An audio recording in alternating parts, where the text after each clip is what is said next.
Se houvesse um termômetro sobre compaixão e ética, qual seria o seu nível? Tem uma história bem interessante de um filho e de um pai que eles gostavam muito de pescar. Certo dia eles foram de véspera na abertura da temporada. A temporada começaria meia-noite, eles chegaram por volta de 10h30 para guardar lugar.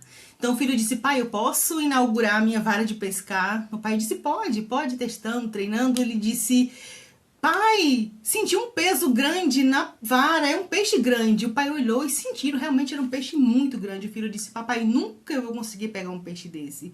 Eu vou puxar. O pai disse: devolve. Só à meia-noite começa a temporada oficial, mas pai, não tem ninguém olhando. Devolve. Não é o que você faz quando estão olhando, é muito fácil. É o que você faz quando é certo, mesmo que ninguém esteja olhando. O nome disso é ética. E por falar em ética, vamos falar da história da Henrietta Lakers? Olha, ela nasceu em agosto de 1920, há 100 anos passados. A mãe da Henrietta morreu no nascimento do 10º filho. Então, por conta disso, o pai da Henrietta saiu distribuindo os 10 filhos para os parentes. E a Henrietta terminou na fazenda como avô. Na fazenda vivia o primo David da Henrietta. A Henrietta tinha 4 anos, o primo tinha 9. Então eles conviveram, cresceram como irmãos, mas se apaixonaram no tempo da vida. O certo é que aos 14 anos de idade nasceu o primeiro filho da Henrietta, o Lawrence. 2 anos depois, lá em 1939, nasceu a Elsie. Eles mudaram para Baltimore e nasceu o David, depois nasceu a Deborah e depois nasceu o Joseph. E a Henrietta começou a apresentar sintomas sérios de doença. Quando Joseph, o filho caçula da Henrietta, completou 2 meses de idade, ela não suportava mais de dores fortíssimas abdominais. Ela se dirigiu ao hospital John Hopkins. Olha, na época era 1950. A segregação era muito grande, quase 100%. Então, era o único hospital que aceitava mulheres negras. E com todas as limitações, ela foi atendida ali, ela foi examinada. A princípio, suspeitou-se de uma gravidez, mas por conta do sangramento intenso, foi diagnosticado depois de colher material, foi dias depois diagnosticada com câncer e começou um tratamento de radioterapia para que se fosse tratado e se fosse buscado a cura para aquele câncer. E a Henrietta ia e vinha do hospital sempre com dores muito fortes. Quando a Henrietta, aos 31 anos de idade, procurou o hospital John Hopkins, com dores, com sangramentos, ela foi internada, ela foi submetida a tratamentos de testes, ela era submetida a um a outro, eram feitas transfusões. O certo é que ela não resistiu.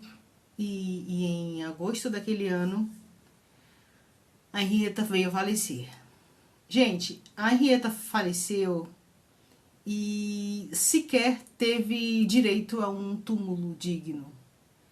A doença havia se espalhado pelo seu corpo, o tratamento veio de forma tardia e a família não teve direito a um local digno para o sepultamento. Não se sabe hoje com 100% de certeza onde está a Henrietta. O terreno era dedicado para os brancos.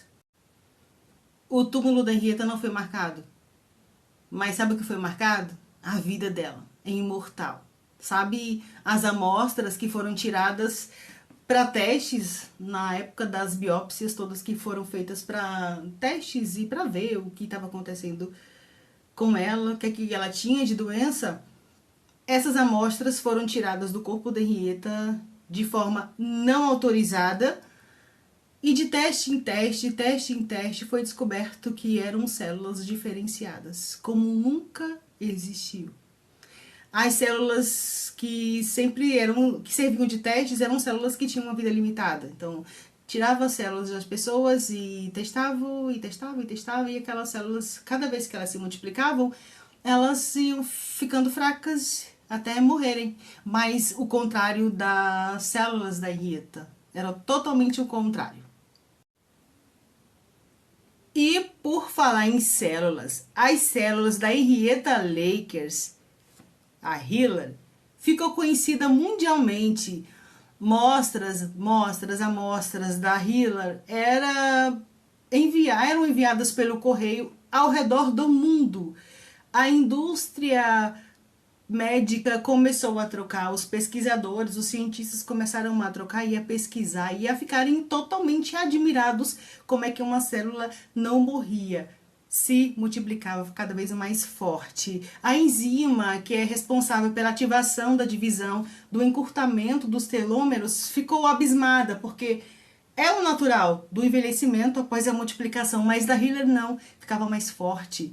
Aquilo que fez a ovelha Dolly morrer do encurtamento dos telômeros, com a enzima da Hitler só fazia aumentar.